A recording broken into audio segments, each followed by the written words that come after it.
Hello everyone, welcome to Japan. This is our day one.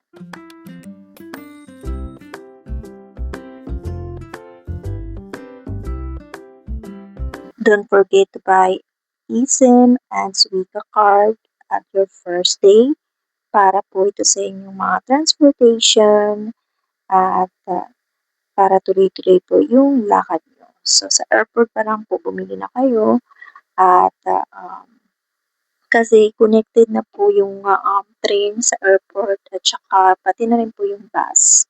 So, kung ano po yung piliin ninyo na for transportation ninyo papunta po sa patutunguhan ninyo, yun po ang highly recommended. At saka yung mga vending machine nila, meron po yan mga map at saka pati na rin po yung mga poste nila. Meron po yung map sa train station. Kaya pwede nyo po yung picturean para may guide po kayo sa inyong mga travel destination.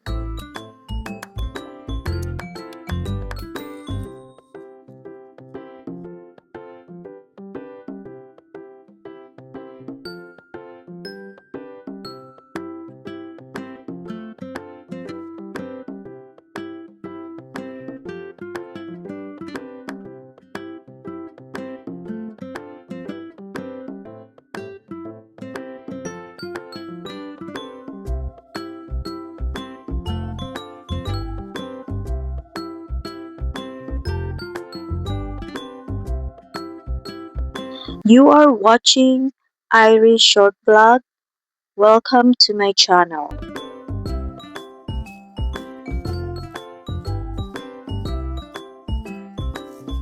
Ito po yung unang arrival namin sa Hokkaido. At syempre, excited na po kami pumunta sa aming hotel. Ito po yung street na dadaanan po namin. At maya-maya, ipapakita ko naman po sa inyo yung buong street na famous po. Ito naman po tayo.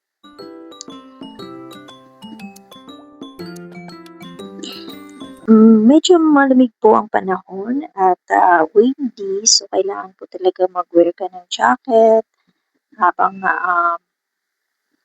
naglalakad ka po kasi talagang papasok po talaga sa skin mo yung lamig. Pati sa bones. At now, pictorial time.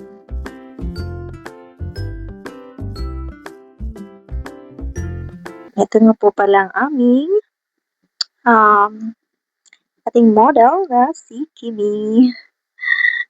Kaway-kaway. Diyos. Okay.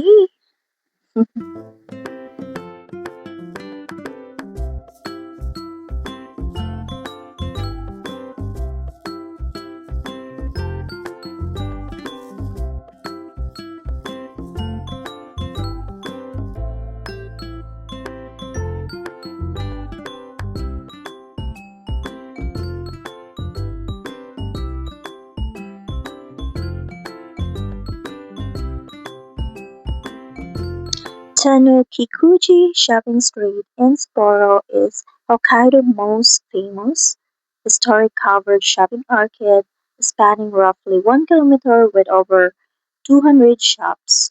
Operating since 1869, this bustling 7-block area offers duty-free shopping, diverse restaurants, and souvenirs sheltered from the weather.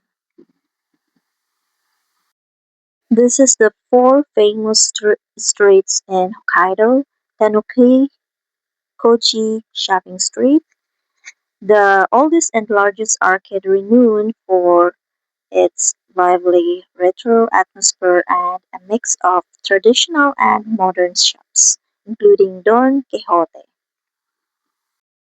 Second, Otaro Sakaimachi Street, a historic preserved street filled with glass workshops, music box museum, and famous cheesecake from Tao. Third is Susukino area, Sapporo, known for its vibrant nightlife dining and the Ganso Sapporo Ramen Street Ramen Alley. And the last one is Panoramic Road, a scenic driving route offering iconic, expansive views of Hokkaido's rolling hills and flower fields. Tanuki-Kuchi is particularly popular for travelers looking for easy access to Hokkaido cuisine such as Jinji Sokan and tax-free shopping.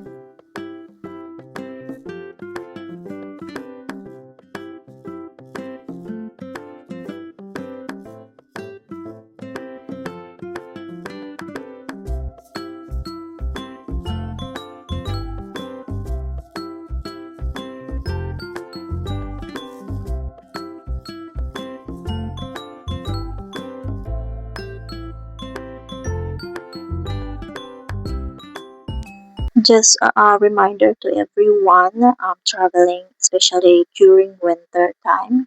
Um, Make sure you have scarf and then hat, also or like bonnet and then jacket, like good for every season. And then a proper comfortable shoes para pag sa mga ganitong walking, make sure na talagang prepare kayo.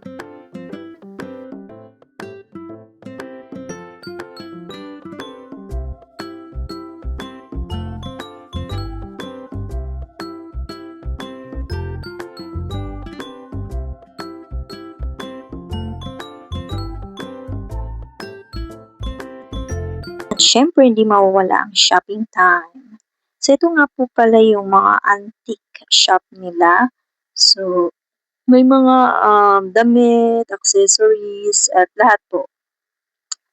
Lahat is like classic outfit at saka talagang magandang brand. Pero don't expect the price is actually higher. But okay naman siya talaga yung quality for those who want to buy it. Let's go for it.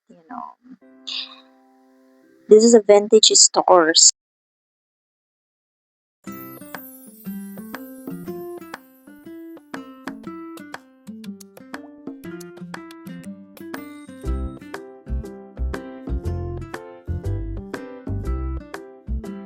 Siyempre hindi mawawala ang dinner time at ito yung pinaka-the best siguro na nakainin namin. Talagang sarap-sarap ang kanilang dessert, pati yung burger, at saka talagang yung drinks din nila talagang ano siya, yung masarap. Basta lahat siguro masarap na kainin namin. And I will recommend this place.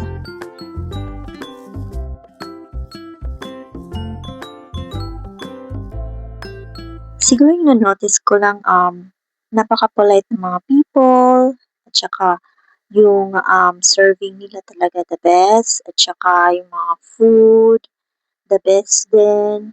Kahit ka kumain sa mga fast food, talaga yung siniserve talaga nila fresh food talaga. At saka you feel special even when you go outside, walking, you feel safe talaga. At saka everyone is helping, especially if you are alone at saka hindi mo alam kung saan ka pupunta or kaya na wala ka, talaga tutulungan ka nila.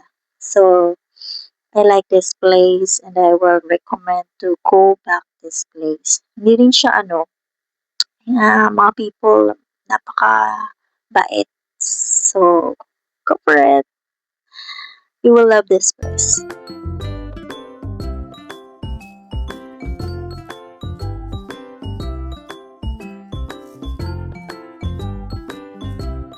At saka napaka-organized ng mga road nila. Meron silang mga pathway para sa mga may kapansanan, disabled. Um, Talaga makikita mo kung gaano nila prioritize yung mga ano nila, mga citizen dito. Pati na rin yung mga tourists, yun.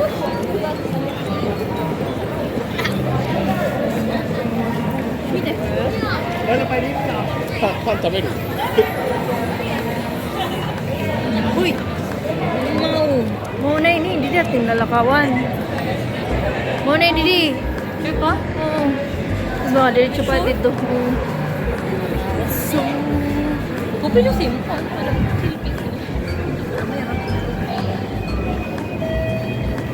maupay ka sa light. Hindi ko lang yung nakikipag gamit.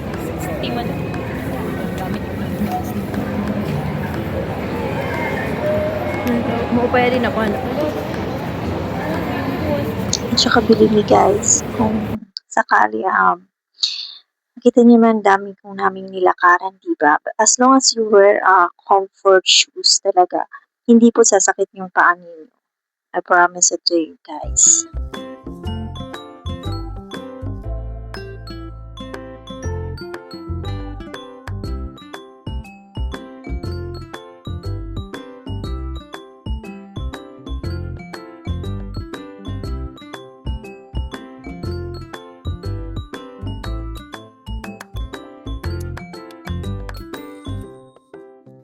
My lips and skin are drying, so makikita niyo po yung dila ko ng dila sa aking bibig. Ano po talaga, wala pa po kasi akong ano dyan, yung nilalagay sa lips na moisturizer. Hindi pa po ako nakabili, so recommended to buy it right away. Lawson Convenience Store. Ito po yung popular na store sa Hokkaido. Malapit po to sa hotel namin, kaya first, bago po kami umuwi ng room namin, bumibili muna kami ng mga snack food, para pang-breakfast namin sa umaga, at saka snack din namin pag nagutom kami. At saka may CR din pala sila dito sa loob.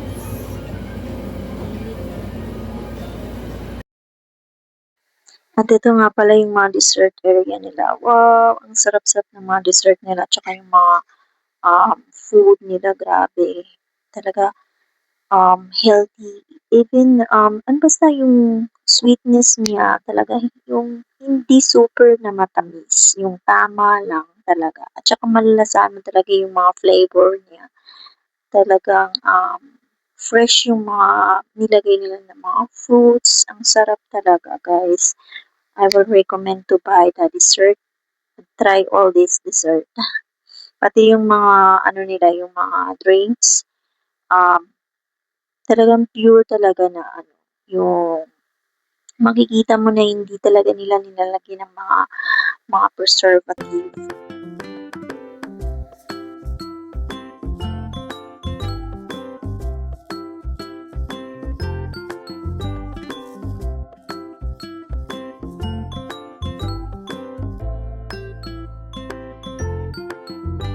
Ito yung mga fresh food area nila. So, yan yung sinasabi ko sa inyo na talagang everyday talaga nila ito dinalagay. Kaya makikita mo yung expiration na yan ay only good for 3 days, ganun. Tapos, talagang fresh food talaga. Or 1 day lang, expire na, ganun. Kasi, prepare nila everyday. Ganun yun. Hindi kasi nila nilalagyan ng mga preservative yung mga fresh food nila.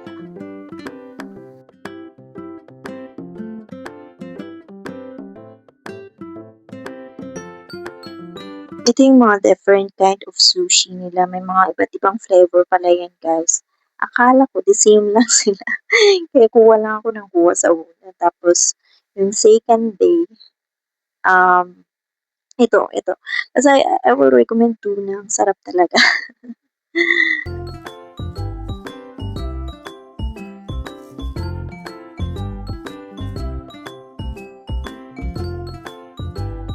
Yung white na dessert yan, favorite ko yan guys. Favorite ko talaga yan. Yan yung favorite ko na dessert. Ang sarap niyan guys.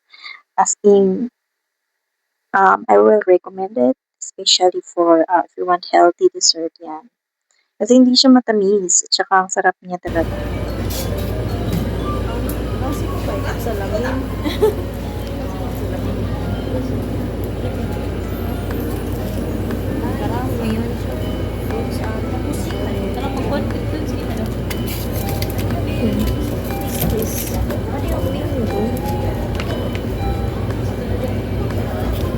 Conrad. Meron sa taas version. Okay, pabalik na kami sa aming going back home. Sweet home.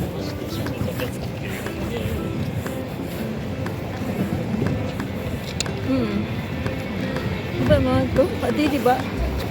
Ano ito? Tara, dali.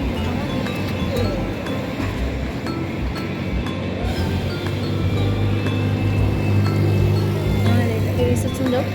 Oh, sa kong ka na. Guys, mauna. Pagbuan na kay naka-green lang. Thanks for watching. Don't forget to subscribe.